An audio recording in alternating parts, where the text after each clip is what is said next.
നമസ്കാരം. നമുക്ക് നമ്മുടെ അടുത്ത ക്ലാസ്സിലേക്ക് കടക്കാം. കഴിഞ്ഞ ക്ലാസ്സിൽ നമ്മൾ പ്രപഞ്ചം മുഴുവൻ പൂമ്പാറ്റകൾ എന്ന പാഠമാണല്ലോ പഠിച്ചു നിർത്തിയത്. ഇന്ന് നമുക്ക് ആ പാഠത്തിലെ ചോദ്യങ്ങളും അതിന്റെ ഉത്തരങ്ങളും ഒന്ന് പഠിക്കാം. ഒന്നാമത്തെ ചോദ്യം, ഈ പാഠഭാഗത്ത് നിങ്ങളെ ആകർഷിച്ച മനോഹര ദൃശ്യങ്ങൾ എന്തെല്ലാമാണ്? എൻ എ നസീർ എന്ന വന്യജീവി ഫോട്ടോഗ്രാഫർ, അദ്ദേഹത്തിന്റെ ഒരു ലേഖനമാണ് പ്രപഞ്ചം മുഴുവൻ പൂമ്പാറ്റകൾ എന്ന പ്രസ്തുത പാഠഭാഗം. ഇവിടെ ലേഖകൻ കാട്ടിലൂടെ യാത്ര ചെയ്യുമ്പോൾ അനുഭവപ്പെട്ട യാത്രാനുഭവമാണ് നമുക്ക് വിവരിച്ചു തരുന്നത്. ഷോളയാർ വനങ്ങളിലൂടെ അദ്ദേഹം സഞ്ചരിക്കുമ്പോൾ കണ്ട പൂമ്പാറ്റകളുടെ ചിത്രങ്ങൾ അതിമനോഹരമായി നമ്മുടെ മുമ്പിൽ അദ്ദേഹം തുറന്നു വയ്ക്കുന്നു. പൂമ്പാറ്റകൾ, ഇലകളിൽ പറ്റിപ്പിടിച്ചിരുന്ന ആ പൂമ്പാറ്റകൾ ഒന്നിച്ച് പറന്നുയരുമ്പോഴുണ്ടാകുന്ന ആ അതിമനോഹരമായ ദൃശ്യം, ആ ലക്ഷക്കണക്കിന് പൂമ്പാറ്റകളുടെ ചിറകടി നാദം വളരെ അത്ഭുത കാഴ്ച തന്നെയായിരുന്നു. ലേഖകനെ പോലെ അത് നമുക്കൊരു അത്ഭുത കാഴ്ച തന്നെ നൽകുന്നു. പൂമ്പാറ്റകൾ ഒന്നിച്ച് ആകാശത്തിലേക്ക് ചിറകുകൾ അടിച്ച് ആ ശബ്ദത്തോടെ പല നിറങ്ങളിലും വർണ്ണങ്ങളിലും പല രൂപത്തിലുമുള്ള ചിത്രശലഭങ്ങൾ ഒന്നിച്ച് പറന്നുയരുന്ന ആ അത്യപൂർവമായ കാഴ്ച നമ്മുടെ മനസ്സിനെ വളരെയധികം സ്പർശിക്കുന്നത്, ഹൃദ്യമാക്കുന്നത് തന്നെയാണ്. രണ്ടാമതായിട്ട് ഷോളയാർ വനപ്രദേശത്ത് തന്നെ അദ്ദേഹം വിവരിക്കുന്ന ഒരു ഭാഗമുണ്ട്. പ്രഭാത സൂര്യന്റെ ആ സ്വർണ്ണ നിറത്തിലുള്ള കിരണങ്ങളേറ്റ് നനഞ്ഞ മണ്ണിൽ നിന്നും നീരാവി പൊങ്ങുകയാണ്, ഒരു പുകപടലം പൊങ്ങുകയാണ്. ആ പുകയിൽ അനേകം പൂമ്പാറ്റകൾ ഒന്നിച്ച് പറന്നു നടക്കുന്ന ആ കാഴ്ച ലേഖകനെ പോലെ തന്നെ നമ്മുടെ മനസ്സിനും ആകർഷിക്കുന്നത് തന്നെയാണ്.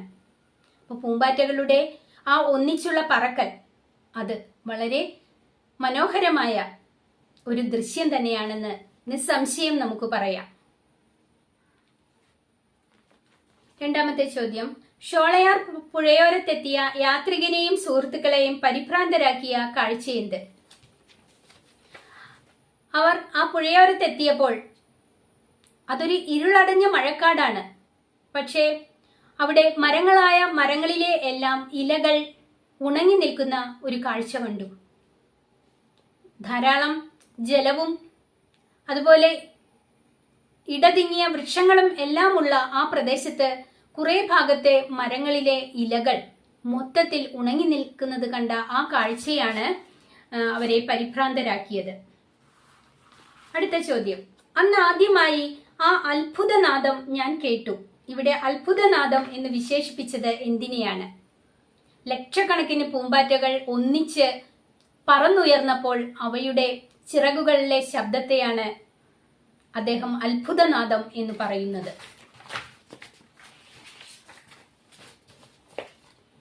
അടുത്തത്, കണ്ടെത്താം, എഴുതാം. തീക്ക് മാറി നിൽക്കുവാനേ കഴിയൂ ഈ ഹരിത സാമ്രാജ്യത്തിൽ എന്ന് പറഞ്ഞത് എന്തുകൊണ്ടാകാം? ഉത്തരം വളരെ എളുപ്പമാണ്. അദ്ദേഹം ആ മഴക്കാടുകളിലൂടെ സഞ്ചരിച്ചപ്പോൾ പെട്ടെന്ന് പരിഭ്രാന്തി ഉണ്ടാക്കുന്ന ഒരു കാഴ്ച കണ്ടല്ലോ. ഇലകളായ ഇലകളൊക്കെ ഉണങ്ങി നിൽക്കുന്ന ഒരു കാഴ്ചയാണ് അദ്ദേഹം കണ്ടത്. പക്ഷേ തീക്ക് മാറി നിൽക്കാനേ കഴിയൂ എന്ന് അദ്ദേഹം പറയുന്നതിനൊരു കാരണമുണ്ട്. അതെന്താണ്? മഴക്കാടുകൾ അങ്ങനെ പെട്ടെന്ന് തീക്ക് പിടികൊടുക്കുകയില്ല. അവയുടെ ഘടന അങ്ങനെയാണ്. എവിടെയും ഈർപ്പമയം, ആരോഗ്യമുള്ളതും ജീവസുറ്റതുമായ ഇലച്ചാർത്തുകൾ, എവിടെയും ജലത്തിന്റെ സാന്നിധ്യം. തീക്ക് മാറി നിൽക്കാനേ കഴിയൂ ഈ ഹരിത സാമ്രാജ്യത്തിൽ. അടുത്തത്, ഷോളയാർ വനങ്ങളിലെ മരങ്ങളിലെ ഇലകളൊക്കെ ഉണങ്ങി നിൽക്കുന്നുവെന്ന് തോന്നിച്ച ആ അത്ഭുത പ്രതിഭാസം എന്തായിരുന്നു? യഥാർത്ഥത്തിൽ ഇലകൾ ഉണങ്ങി നിൽക്കുകയായിരുന്നില്ലല്ലോ. അത് മറ്റൊന്നുമല്ല, ഇലകളൊക്കെ ചിത്രശലഭങ്ങളായിരുന്നു. ഇലകളുടെ പച്ചനിറം മറച്ചുകൊണ്ട് അവ വൃക്ഷങ്ങളിലും ചെടികളിലുമൊക്കെ പറ്റി പിടിച്ചിരിക്കുന്നു. അവ ചിറകു പൂട്ടിയാൽ ഇലകൾ ഉണങ്ങിയ നിറമായിട്ട് നമുക്ക് തോന്നും. അതായിരുന്നു അവർ കണ്ട പ്രതിഭാസം. അടുത്തത്, യാത്രികരും കൂട്ടുകാരും പൂമ്പാറ്റകളുടെ വലയത്തിൽപ്പെട്ട കുഞ്ഞുങ്ങളായി കുഞ്ഞുങ്ങളായി മാറി എന്ന് തോന്നിയതെപ്പോൾ? ആ ഇലകളിലും ചെടികളിലുമൊക്കെ പറ്റിപ്പിടിച്ചിരുന്ന പൂമ്പാറ്റകൾ ഒന്നിച്ച് ചിറകടി നാദത്തോടെ പറന്നുയരുകയാണ്. അതൊരു അത്ഭുത കാഴ്ചയാണെന്ന് ലേഖകൻ പറയുന്നു. ആ കാഴ്ചയുടെ ഇടയിൽ സ്വയം മറന്ന് എല്ലാ ചിന്തകളെയും വിട്ട് ഒരു സ്വപ്നലോകത്തിൽ എന്ന പോലെ കണ്ണുകളിൽ കൗതുകത്തോടും അത്ഭുതത്തോടും കൂടി അവർ കുഞ്ഞുങ്ങളായി രൂപാന്തരം പ്രാപിക്കുന്നതായിട്ട് ലേഖകൻ പറയുന്നു. ഇനി നമുക്ക് പ്രയോഗഭംഗി കണ്ടെത്താം എന്ന ചോദ്യത്തിലേക്ക് കടക്കാം. ഇവിടെ കുറച്ച് വാക്യങ്ങൾ നമുക്ക് തന്നിട്ടുണ്ട്, ഒന്ന് വായിച്ചു നോക്കാം. പ്രഭാതം വിളിച്ചറിയിച്ചു കൊണ്ടെത്തുന്ന സൂര്യന്റെ സ്വർണ്ണ നിറമുള്ള വെളിച്ചത്തെയാണ് പുലരിവെയിലിന്റെ സ്വർണ്ണക്കീറുകൾ എന്ന പാഠഭാഗത്ത് പ്രയോഗിച്ചിരിക്കുന്നത്. ഇതുപോലുള്ള കൂടുതൽ പ്രയോഗങ്ങൾ പാഠഭാഗത്ത് നിന്നും കണ്ടെത്തി വിശദീകരിക്കുക. ഇവിടെ ഇരുളടഞ്ഞ മഴക്കാട് എന്ന ലേഖകൻ പറയുന്നുണ്ട്.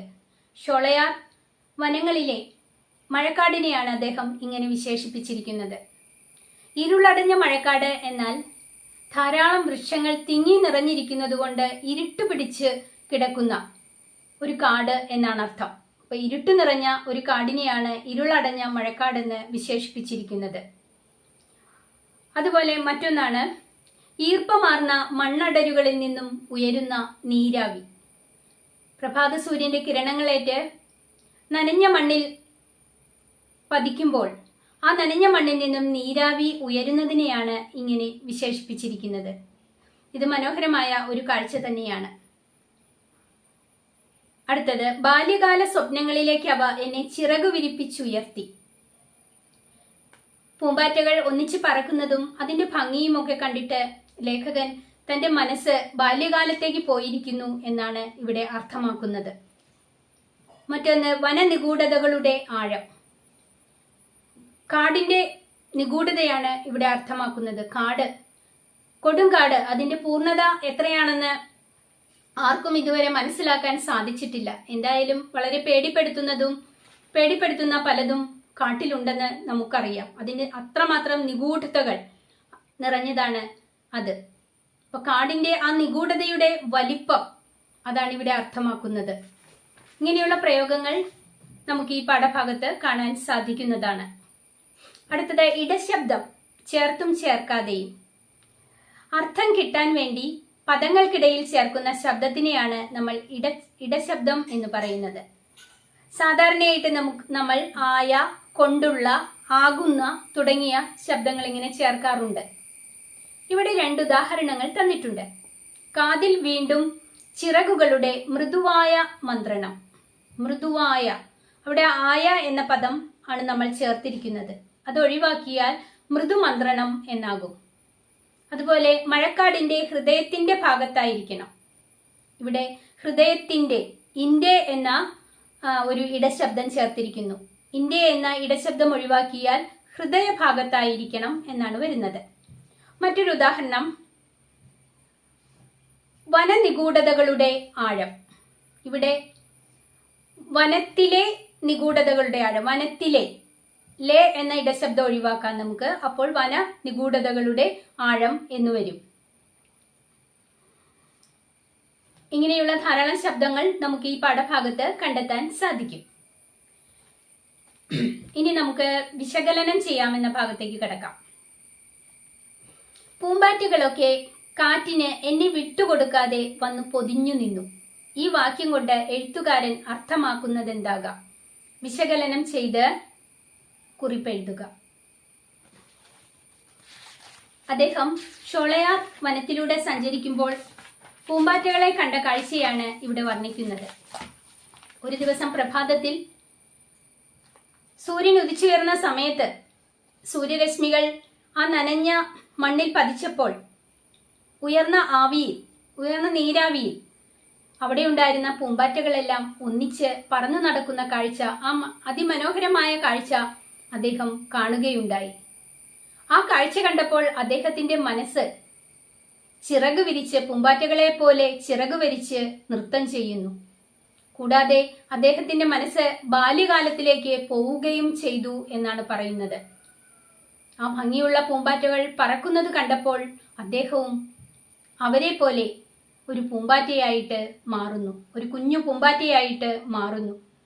ആ പൂമ്പാറ്റകളുടെ മൃദുവായ ചിറകുകൾ അദ്ദേഹത്തിന്റെ മുഖത്തും ശരീരത്തിലുമൊക്കെ ഉരുമിയപ്പോൾ പൂവുകളിൽ നിന്നും തേൻ കുടിച്ച ആ തേനീച്ചകളുടെ ശരീരത്തിലുള്ള പൂമ്പൊടികൾ തന്റെ ശരീരത്തിലും പതിഞ്ഞു എന്നും അദ്ദേഹം പറയുന്നു.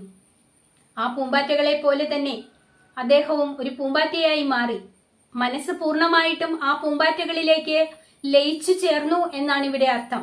അദ്ദേഹത്തിന്റെ മനസ്സിൽ നിന്നും ആ കാഴ്ച എത്രത്തോളം മനസ്സിനെ ആകർഷിച്ചുവോ അതിൽ നിന്നും അദ്ദേഹം മോചിതനാകാൻ ആഗ്രഹിക്കുന്നില്ല എന്നും അദ്ദേഹം പറയുന്നുണ്ട്. എനിക്ക് അതിൽ നിന്നും കരകയറണമെന്ന ആഗ്രഹം ലവലേശമില്ല എന്നാണ് അദ്ദേഹം പറയുന്നത്. കാരണം ആ മനോഹരമായ കാഴ്ച അങ്ങനെ തന്നെ അദ്ദേഹത്തിന് കണ്ടുകൊണ്ട് നിൽക്കണം എന്നൊരാഗ്രഹമാണ് ഉള്ളിലുണ്ടായിരുന്നത്.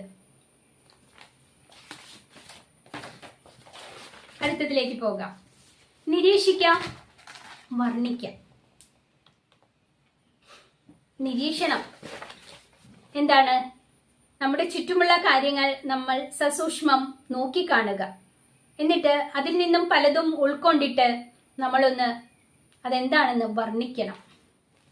ഇവിടെ ഇലകളുടെ പച്ചനിറം മറച്ചുകൊണ്ട് മരങ്ങളായ മരങ്ങൾ നിറയെ പറ്റിപ്പിടിച്ചിരിക്കുന്ന പൂമ്പാറ്റകളുടെ കാഴ്ച പാഠഭാഗത്ത് അവതരിപ്പിച്ചത് കണ്ടല്ലോ.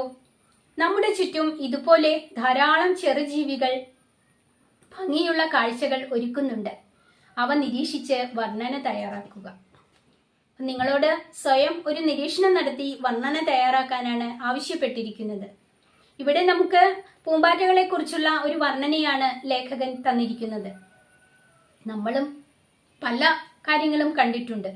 നിങ്ങൾ അങ്ങനെയൊന്ന് എന്തെങ്കിലും നിങ്ങളുടെ ചുറ്റുവട്ടത്തും നിങ്ങൾ കാണുന്ന എന്തെങ്കിലും ഒരു ചെറുജീവികളുടെ കാര്യങ്ങളൊന്ന് നിരീക്ഷിച്ച് ഒരു വർണ്ണന തയ്യാറാക്കാൻ സാധിക്കുമല്ലോ.